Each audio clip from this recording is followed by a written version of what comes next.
Olá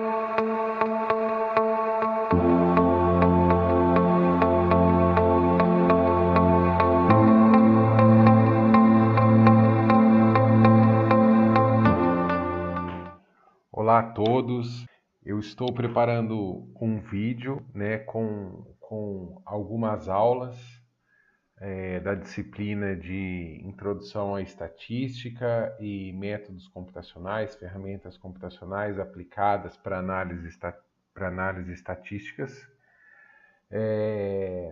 Essa aula, na verdade, ou essas aulas que eu estou filmando, que eu estou gravando, ela tem o intuito, de gerar uma carga horária de ensino à distância para os estudantes. Essa proposta de ensino à distância, ela tem sido muito valorizada pela CAPES e eu estou, então, preparando algumas aulas à distância. Essas aulas são importantes dentro do contexto do nosso programa, de pesquisa e desenvolvimento em biotecnologia médica, por ser um curso de mestrado e agora também doutorado profissional.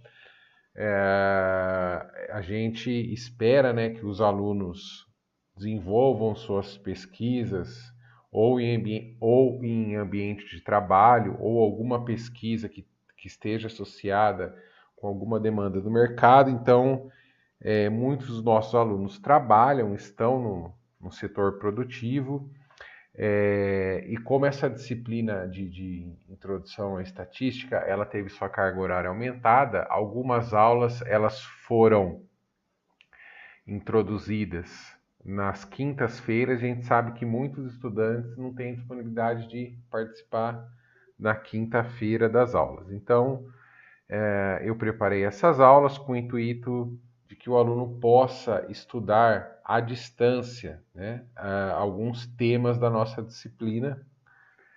E na verdade é interessante porque esse vídeo ele fica como um documento permanente. O aluno ele vai poder consultar a qualquer momento essa aula, ou o assunto que está sendo ministrado, ou as técnicas que nós vamos utilizar.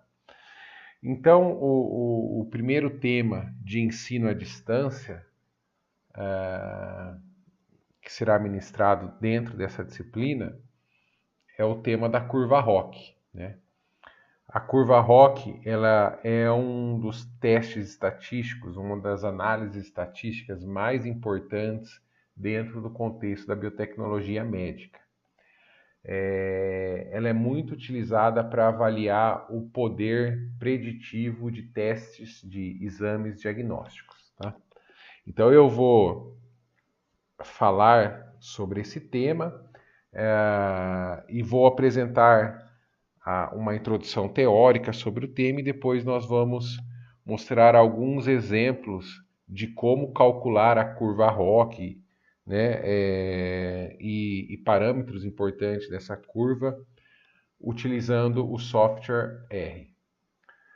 Bom, o termo ROC, ROC, ele vem do termo em inglês Receiver Operating Characteristic, ROC, e ele é aplicado para avaliar o desempenho de testes diagnósticos ou de testes preditivos.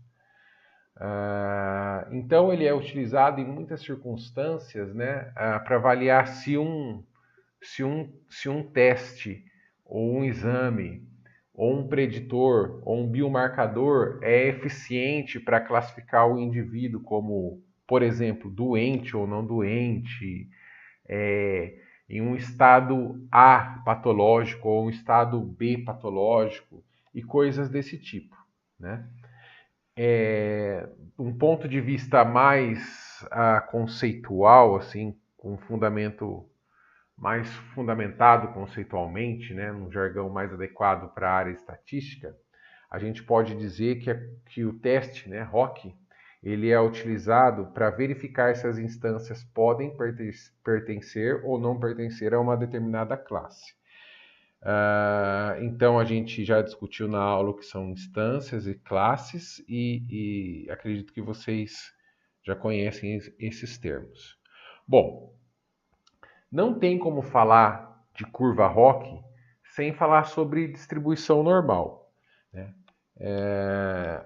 Dentro do cronograma da disciplina, vocês já viram o que é distribuição normal, mas eu vou fazer uma breve apresentação aqui sobre distribuição normal, utilizando o software MATLAB e discutindo alguns conceitos que posteriormente serão aplicados à curva ROC.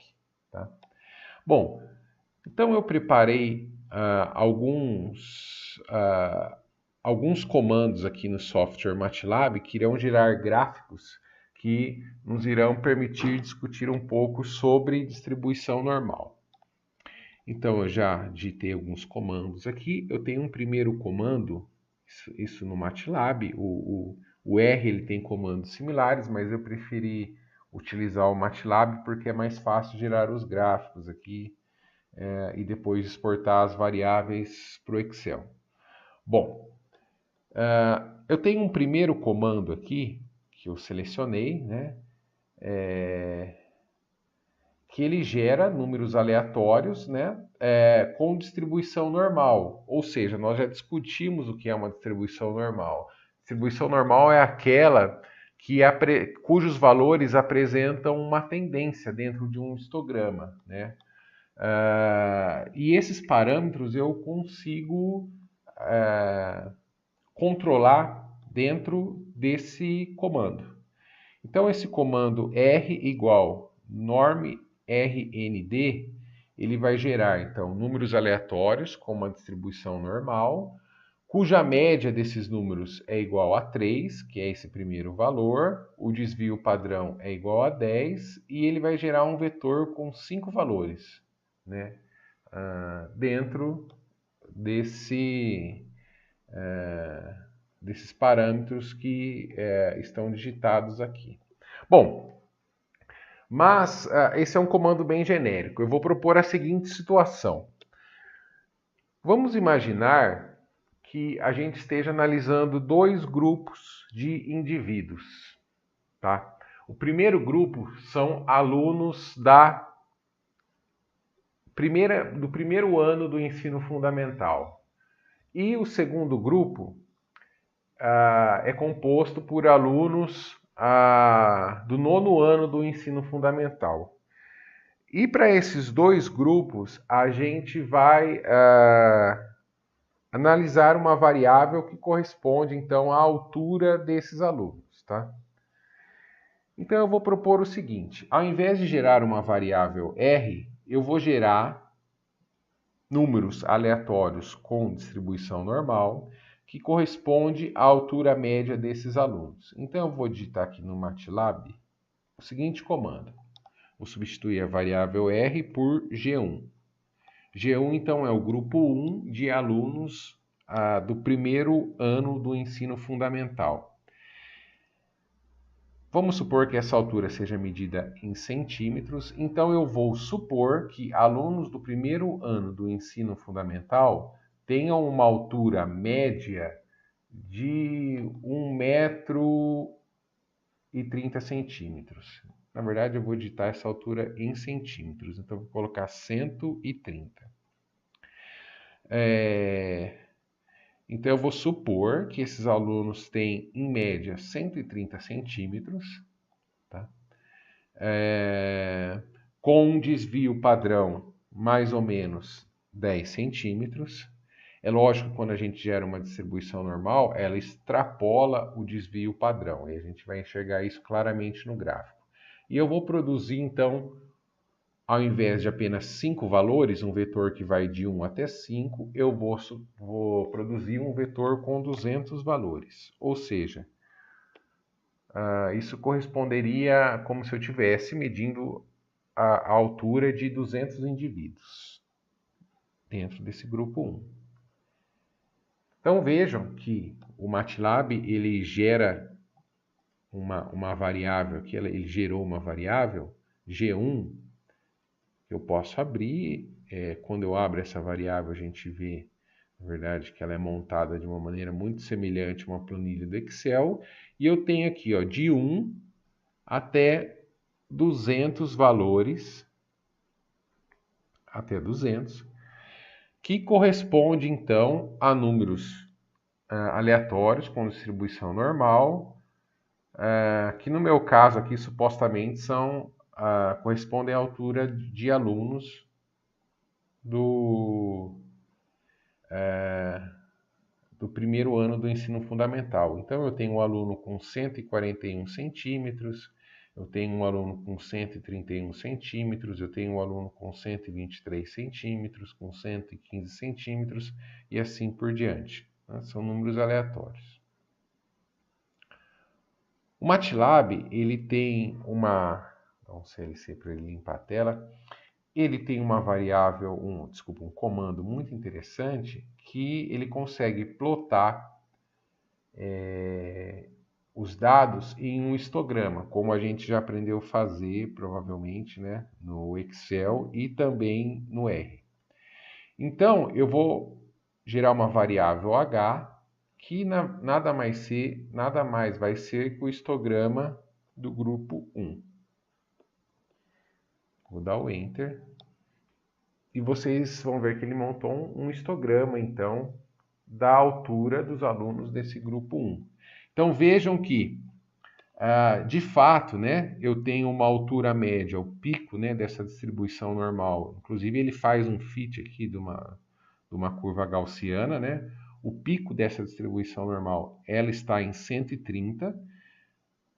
Esse número ele foi propositalmente, então, gerado, né, naquele comando anterior, onde eu coloquei que a altura média de fato deveria ser 130, mas eu tenho também um primeiro desvio padrão aqui que o gráfico não mostra, mas que ele vai de 120 até 140, ou seja, 130, né?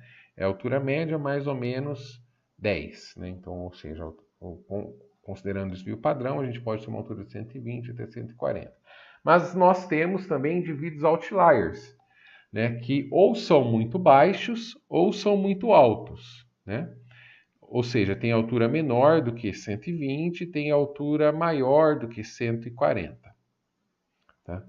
Então, nós temos indivíduos aqui até de 1,60 m e nós temos indivíduos aqui até 1 metro, né? Então, nós temos esses indivíduos que podem ser considerados outliers, né? Dentro desse grupo 1 aqui. Legal. Bom, então a gente vê claramente nesse gráfico qual é o padrão da distribuição normal. A curva ROC, ela utiliza então a informação, né? Ela utiliza para classificação a informação de confusão, digamos assim, ou não confusão, a matriz de confusão de dois grupos de distribuição. Então imaginem agora que eu gere um segundo grupo, tá? Eu vou gerar um segundo grupo, G2, que são os alunos... O telefone não está tocando. Que são os alunos, então,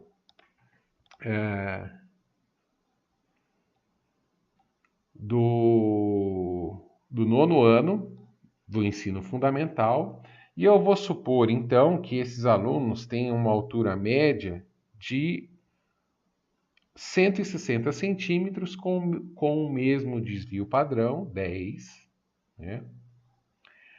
E vou gerar também um vetor contendo 200 valores, do 1 até o 200, ok? Então, eu vou gerar um segundo grupo. Então, eu tenho uma outra variável, G2, e nessa variável G2, se eu abrir ela aqui, eu tenho uma outra distribuição, né? Inclusive, eu posso fechar a variável G2 aqui. Eu posso plotar o histograma da variável G2 e a gente vai ver a característica do grupo G2. Então, de fato, eu tenho uma altura média, né, de 160 centímetros, mas eu tenho um desvio padrão e eu tenho indivíduos outliers. O interessante desses dois gráficos na verdade, dessa análise, é plotar esses dois gráficos de distribuição juntos, tá? Então, eu vou usar aqui um comando do MATLAB. Então, primeiro eu vou plotar o gráfico 1, que corresponde ao grupo 1. Vou dar um comando hold on, que ele congela essa área do gráfico, e vou plotar o histograma do grupo 2. Bom, na verdade eu acho que vou plotar em outra variável. Vou fechar aqui. Vou plotar primeiro grupo 1, do comando hold on. Vou plotar o grupo 2 agora, na verdade, dentro da variável G. G, o histograma do grupo 2. Ok, eu tenho os dois histogramas plotados aqui. E eu vou mudar a cor de um deles utilizando esse comando aqui. Ó. H1 ele vai mudar a cor do histograma H. Ok. Vejam que ficou bem interessante a análise desse gráfico agora. Então, em ambos os grupos, eu tenho 200 indivíduos. Existe uma tendência, então, né, para a altura desses indivíduos. Os indivíduos aqui em azul claro são os indivíduos do grupo 1, que são os alunos do primeiro ano. E os indivíduos do grupo 2 estão em azul escuro, que são os alunos do nono ano. Claramente existe uma diferença de altura entre esses dois grupos. Só que existe uma região de confusão aqui, ó, né? Entre 130 centímetros até 160 centímetros existe uma região de confusão, né? Então, dentro dessa análise, na verdade, eu poderia dizer, por exemplo, que alunos do do primeiro ano têm altura média de 130, mas existe a possibilidade de alunos do nono ano também terem altura de 130. Só que são pouquíssimos alunos, né? Nesse eixo aqui, na verdade, o eixo Y, ele corresponde ao número de indivíduos, ok? Então, eu tenho um pequeno número de alunos, menor do que 5 aqui, no nono ano, que também tem altura de 130 centímetros. Mas, obviamente, que essa distribuição ela tem padrões diferentes, médias diferentes, mas existe com certeza uma região de confusão. A gente pode diminuir essa região de confusão se a gente diminuir o desvio padrão da distribuição normal, ou também se a gente alterar o valor da média. Por exemplo, eu posso gerar então um grupo 1 com indivíduos, então, vou colocar de 110 centímetros ao invés de 130 de média, um desvio padrão menor de 5 e vou gerar então dados de 200 indivíduos. Vou criar um grupo 2 agora. Obviamente que isso não corresponde à realidade, né? Vamos criar um grupo 2, cuja média é 200 centímetros, ou seja, os alunos do nono ano têm 2 metros em média. Também um desvio baixo, vou gerar esse novo conjunto de dados. E vou plotar, então, o histograma do grupo 1. Vou dar o comando hold on. Vou plotar o histograma do grupo 2. Fiz errado aqui. Mas tudo bem, vai dar para enxergar aqui. Vejam que nessa situação a gente não tem essa região de confusão, ok?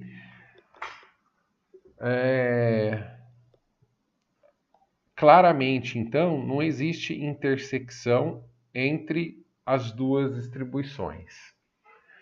Ok. Tendo ficado claro isso, e eu espero que tenha ficado, a gente pode voltar então à nossa transparência aqui e imaginar essa seguinte situação de distribuição aplicada então a um biomarcador, a um teste, um exame diagnóstico hipotético, que vai identificar se, ao invés, né, se vai classificar o indivíduo, ao invés de fazer uma classificação de grupo 1 e grupo 2, por exemplo, que corresponde à série dos alunos, dos estudantes, ele vai classificar o indivíduo como paciente doente ou paciente não doente ou paciente doente. Então vamos supor que isso seja um biomarcador A. Então, vamos supor que exista um exame diagnóstico que consiga mensurar esse biomarcador A. E a gente fazendo então, né, aplicando esse exame diagnóstico a um número grande de pacientes, a um número grande de indivíduos, a gente chega à seguinte distribuição, ó. Esse biomarcador A, ele tem uma média aqui, aparentemente, em 58, 59 para pacientes não doentes. E ele tem uma média, aparentemente, aqui 88 em pacientes doentes. E a gente tem uma região de interseção entre pacientes doentes e não doentes. Essa é a região de confusão, então. Ok. A gente pode, então, estabelecer um limiar para classificar, baseado nesse marcador, se o paciente ele é doente ou não doente. Então, lembrando que vermelho é não doente e azul é doente. Então, a gente vai chamar de negativo e positivo, né? Negativo não doente, positivo doente. Então, vamos supor que a gente escolha um limiar equivalente a 75. Então, se esse marcador, né, se na hora do exame eu conseguir quantificar esse biomarcador e o valor der menor do que 75, eu vou dizer que esse indivíduo é não doente, é negativo. E se ele for maior do que 75, eu vou dizer que esse indivíduo é doente, é positivo. Percebam que se eu escolher esse limiar de 75, eu vou cometer alguns erros. Esses indivíduos dessa região aqui, ó, né, em azul, que são positivos, né, ou seja, que eles são doentes, se eu usar esse critério, esse limiar, vai acontecer o seguinte: eles são doentes, mas eles serão classificados como não doentes. E alguns indivíduos também que são não doentes serão classificados como doentes. São esses indivíduos que estão aqui nessa região vermelha. Então, a gente vai definir algumas variáveis que são utilizadas no cálculo da matriz de confusão, ok? Então, quando a gente fala em matriz de confusão, muita gente não entende o que são as variáveis verdadeiros positivos, verdadeiros negativos, falsos positivos e falsos negativos. Eu acho que vai ficar claro nesse exemplo aqui. Então, os verdadeiros positivos, eles são indivíduos que são de fato doentes, eles são positivos, e usando a classificação que eu estou propondo aqui com esse limiar de 75, eles foram de fato classificados como doentes. Então, eles são indivíduos doentes classificados corretamente como doentes. Então, eles são os verdadeiros positivos. E eu tenho os falsos positivos. São indivíduos que são saudáveis, não doentes, mas tendo estabelecido esse limiar de 75 para o biomarcador, eles foram classificados como doentes, porque eles apresentam um biomarcador acima de 75. Então, eles foram classificados como doentes, mas eles não são doentes. Então, são os falsos positivos. Eu tenho também os verdadeiros negativos, que são os indivíduos não doentes, que foram classificados como não doentes. E eu tenho os falsos negativos, que são os indivíduos que são doentes. Vejam que eles estão na curva azul aqui, só que eles foram classificados como não doentes. Tá? Então, essas variáveis,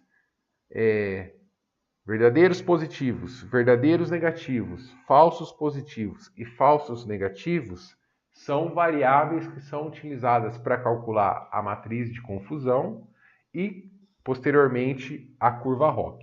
Ok? Esse limiar que a gente utiliza para classificar como doente ou não doente, ele pode ser definido pelo próprio usuário, ok? Mas existem softwares que fazem essa escolha para que o resultado seja otimizado do ponto de vista estatístico.